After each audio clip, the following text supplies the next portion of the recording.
Damn it, I thought I could go for longer. Whew. After a very brief cameo in Day of the Doctor, Peter Capaldi is finally in the role as the incumbent Doctor. What's unique about him is that he shares the title of previously playing a role in the show with Colin Baker, as he played Lobus Caecilius in Fires of Pompeii, and John Frobisher. No, that Frobisher, in Torchwood's Children of Earth. All he needed was a role in the Sarah Jane Adventures, and he'd be in for a triple, but I don't think he'd quite get away with it considering the role he was playing at the time. I am I have never been and if you try and me, you'll find my ass and grow fangs. Now come and snap your This isn't by chance either. Since he was a child, Capaldi was a ginormous Doctor Who fan, sending in scripts to the production team during the Pertwee era, which gained him a tour of the BBC and a chance to meet John Pertwee himself. Capaldi cites this very meeting and tour as the reason he became a professional actor, eventually coming full circle and being in Doctor Who, just like David Tennant. So we're already off to a strong start before the era even begins, which is why it's such a shame his first episode didn't fully deliver. Let's jump right in. Hold on, is that a bloody T-Rex? And in London too. I was under the impression Moffat hated London. Even worse is that the Paternoster gang are here. It must have time travel. You're not saying that.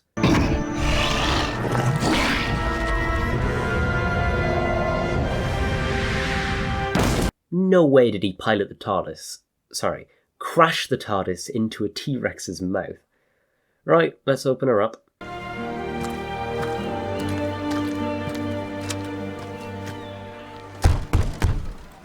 Hello? Exit the box and surrender to the glory of the Sontaran Empire. Shush. Already off to a good start, it seems. Doctor? I was being chased by a giant dinosaur, but I think I managed to get the slip. Not really, mate. So yet again we have a post-regeneration high, with this one making him possibly his most confused. Your handles. You used to be a little robot head, and now you've really let yourself go. Christ, he really is confused this time. Never mind! Everyone, take 5!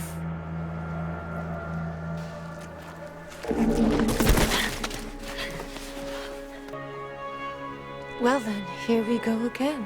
I was gonna say that. Also, you nicked that from the Brigadier.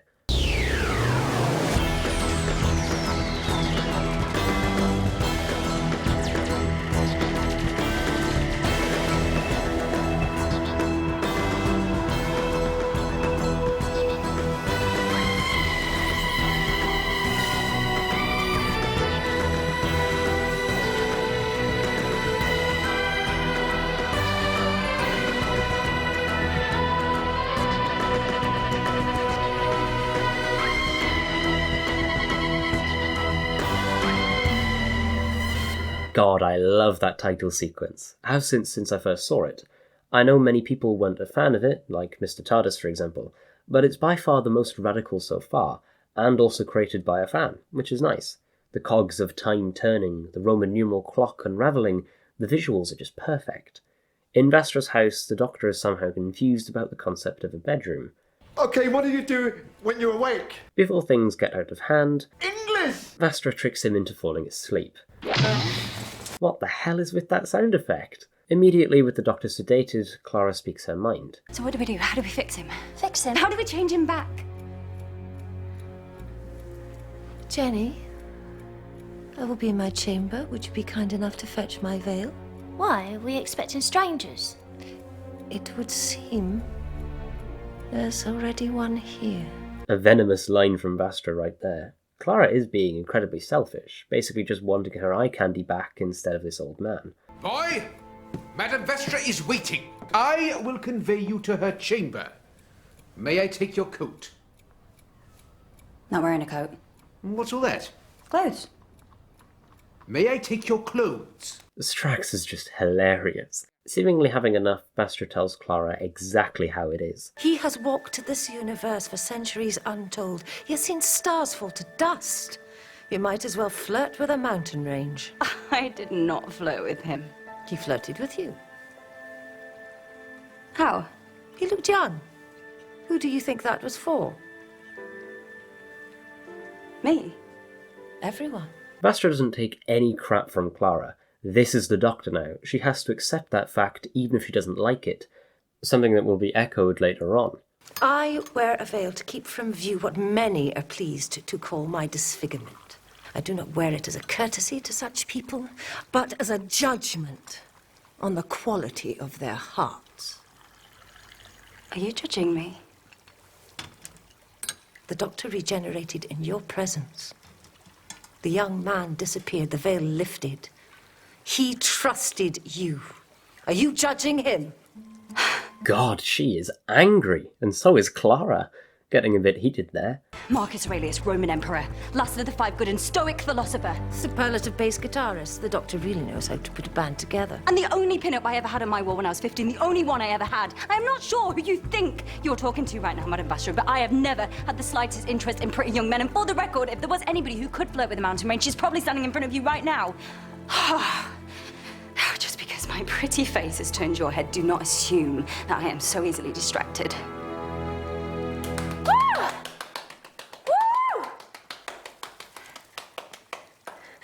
Not the time, Jenny, but Vastra has taken off her veil. This is exactly what she wanted. She manipulated Clara to see the truth of the Doctor. Brilliant. Speaking of whom, he's escaped out the window and is now on the roof. Oi! Oi! Big, sexy woman! Oi! Sorry, it's all my fault. My time machine got stuck in your throat. It happens, I brought you along by accident.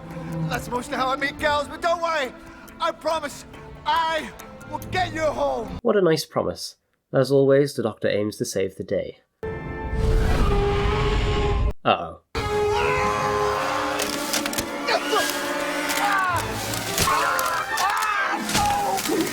Double uh-oh. In the streets of old London town, there lurks a man with half a face, stealing people's eyes. This is the main villain of our story, the half-faced man, the same person who tortured the dinosaur. He's also been torturing multiple people across London, all to conceal what he's stolen from their bodies. Anyway, I'm getting ahead of myself. In the morning, Strax has successfully requisitioned the TARDIS, but only to attract the Doctor and... melt him with acid. Okay, that last part? And we will not melt him with acid. Jesus. What have you got there, Strax? The Times. Shall I send it up? Yeah, why not? Ah! 2 for 2, Strax. Perhaps it is time, then, for your mandatory medical examination. Say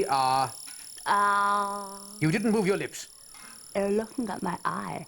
Oh yes, there we are. Easy mistake. Now that's interesting. What? What's interesting? Deflected narcissism, traces of passive-aggressive, and a lot of muscular young men doing sport. What are you looking at? Your subconscious.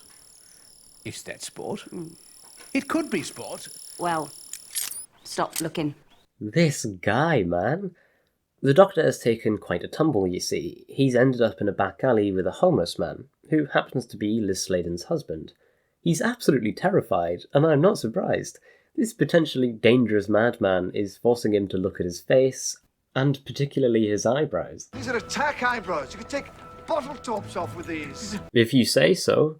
He also realises he's now Scottish. Oh, it's good. I'm Scottish. I am Scottish. I can complain about things. I can really complain about things now. Hang up, haven't you? Hoity-toity. Hey, buddy. Enough with curse words, all right?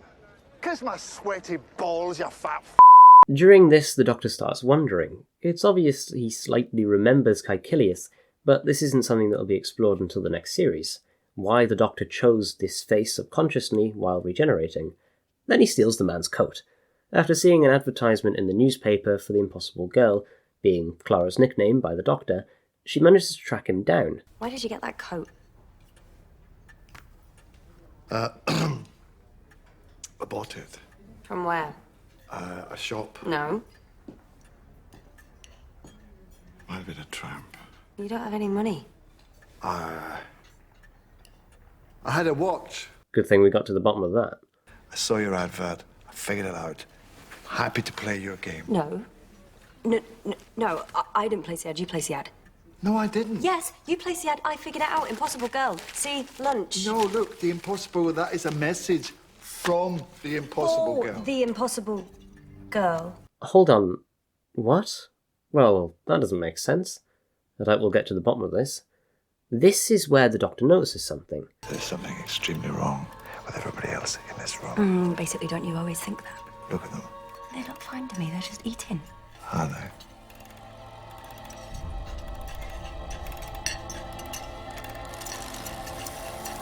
Everyone else in the room isn't actually eating anything.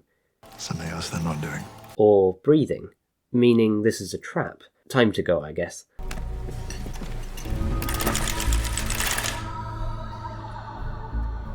Well, that's a tad bit of an issue. There's also the issue of the waiter.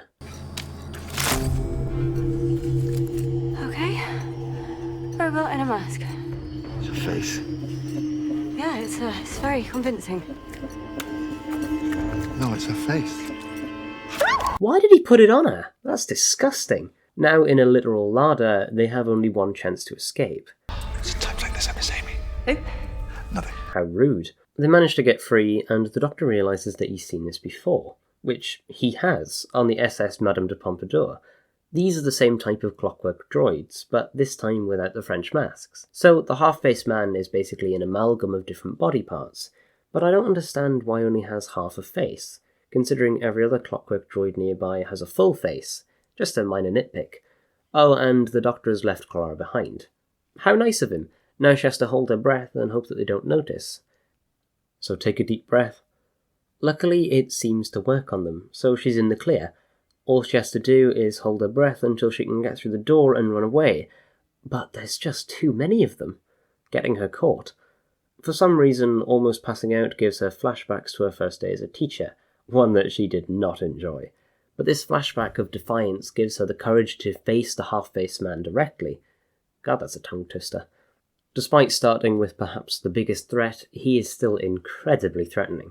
The cogs inside his head turning as he thinks and processes data, it's an incredible threat. One that luckily is about to be stopped. Hello, hello. Rubbish robots from the dawn of time. Now that is an entrance. When you're out of your depth, sir, never try and control a control freak. I am not a control freak! Yes, ma'am. Oh, come on, Clara, you're a teacher. Of course you're a control freak. Wasting no time, the Doctor holds their power banks to ransom, wanting his questions to be answered, particularly about the ad in the paper.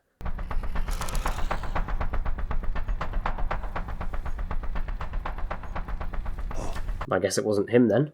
I wonder who. Realising that he can't really threaten a man with a blowtorch for a hand, he calls in the big guns. Or should I say, swords.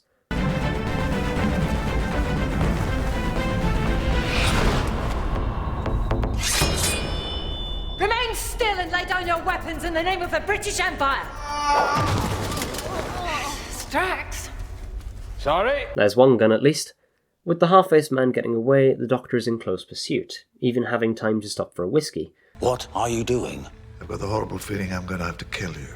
The Doctor confronting the fact that he kills his enemies from time to time? No way. Okay, so your restaurant is made out of your old ship. But you're wasting your time. It can't ever fly. The escape pod is viable. You can't patch up a spaceship with human remains. You know, this really is ringing a bell. Okay, that's clever. How are you powering it? Skin. This episode is way creepier than I remember. I guess I didn't really think about the balloon literally being woven from human skin. In a very unique turn, the Doctor actually gets to sit down and talk with his enemy, who keeps going on about reaching the Promised Land, the theme of Series 8. The Doctor brings up Theseus's paradox, the idea where you take a ship and slowly replace every part of it over time. Is it still the same ship at the end? Being the Doctor, he solves it. Answer? No, of course it isn't, but you can still sweep the floor, which is not strictly relevant. Skip that last part. You have replaced every piece of yourself, mechanical and organic, time and time again. There's not a trace of the original you left. What an interesting thought. You are stronger than you look. I'm hoping you are too. This is over.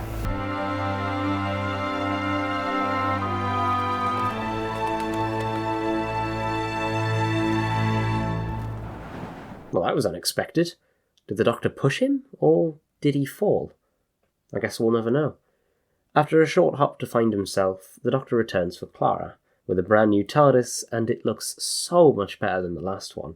The green didn't work, and it didn't actually feel lived in. This, on the other hand, is gorgeous. The orange hue, the bookshelves, the return of the roundels, it's the best yet. Since he has found himself, he tells Clara what she needs to hear. I'm the Doctor. I've lived for over 2,000 years, and not all of them were good. I've made many mistakes, and it's about time that I did something about that. Clara, I'm not your boyfriend.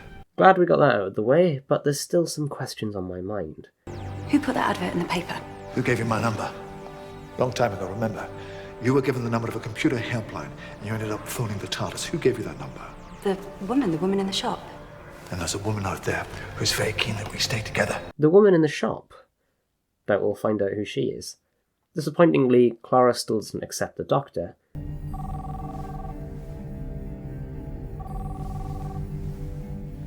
Yeah, you better get that. It might be your boyfriend. Shut up. I don't have a boyfriend. Hello?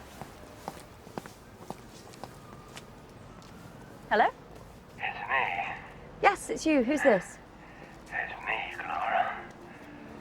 The Doctor. Matt Smith has come back for one final speech. No wonder the phone was out the box. The 11th Doctor gives her one final call to prove that they're the same person, even echoing what they say. Well, what? he asked you a question. Will you help me? You shouldn't have been listening.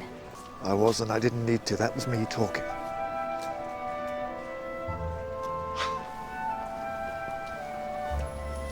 You can't see me, can you? You look at me and you can't see me. Have you any idea what that's like? I'm not on the phone. I'm right here. Standing in front of you. Please, just see me.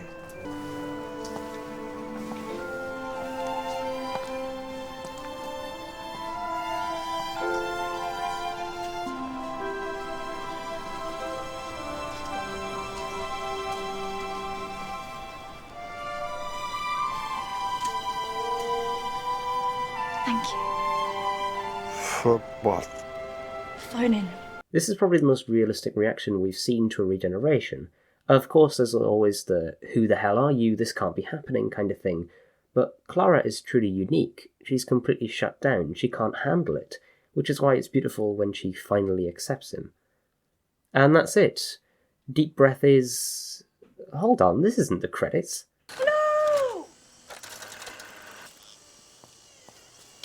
I'm Missy. Missy, short for mistress, and not as many thought at the time the Rani or Romana or even River Song, but the Master, the first instance of a Time Lord changing sex when regenerating, opening the door to the Doctor potentially changing into a woman, at the behest of Peter Davison, mind you. Across the series, Missy is at the heart of the story arc. She's the controller of the Promised Land, and she was the woman at the shop, slightly nudging the Doctor and Clara together, but I'm getting ahead of myself here. We're only here to talk about Deep Breath. Despite looking at it with a new outlook, I am still not a fan of this episode. It just feels a tad bit boring.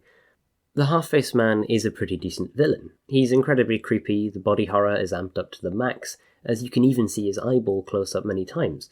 But when it comes to being like a tangible threat, he feels artificial. No pun intended.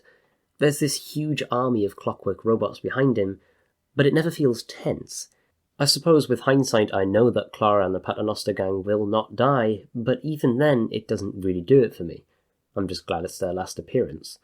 Even though I've harped on about how horrible Clara is, this works incredibly well with the 12th Doctor, as it just seems to be their relationship. This new Doctor is not lovable and outgoing. He's a socially awkward recluse who doesn't like hugging, making Clara the perfect companion for him as she's the exact opposite. When it came to her travels with 11, it felt like space-time dating again, something, as I said in the Rose episodes, I am not a fan of. so her being put with a man she would never ever be romantically involved with fixes that issue for me. It removes a romantic element that was never in Doctor Who and really doesn't need to be there. The Doctor can have relationships, of course, but it's like a uni house. You don't date your housemates, because when you're a Time Lord who will outlive them, it never ends well for you. Anyway, let's hope tomorrow's episode will be better. You may be a doctor, but I am the Doctor. The original, we might say. Wait, is that the first Doctor? He looks a tad bit different, but it's definitely him. I cannot wait for tomorrow. I'll see you then.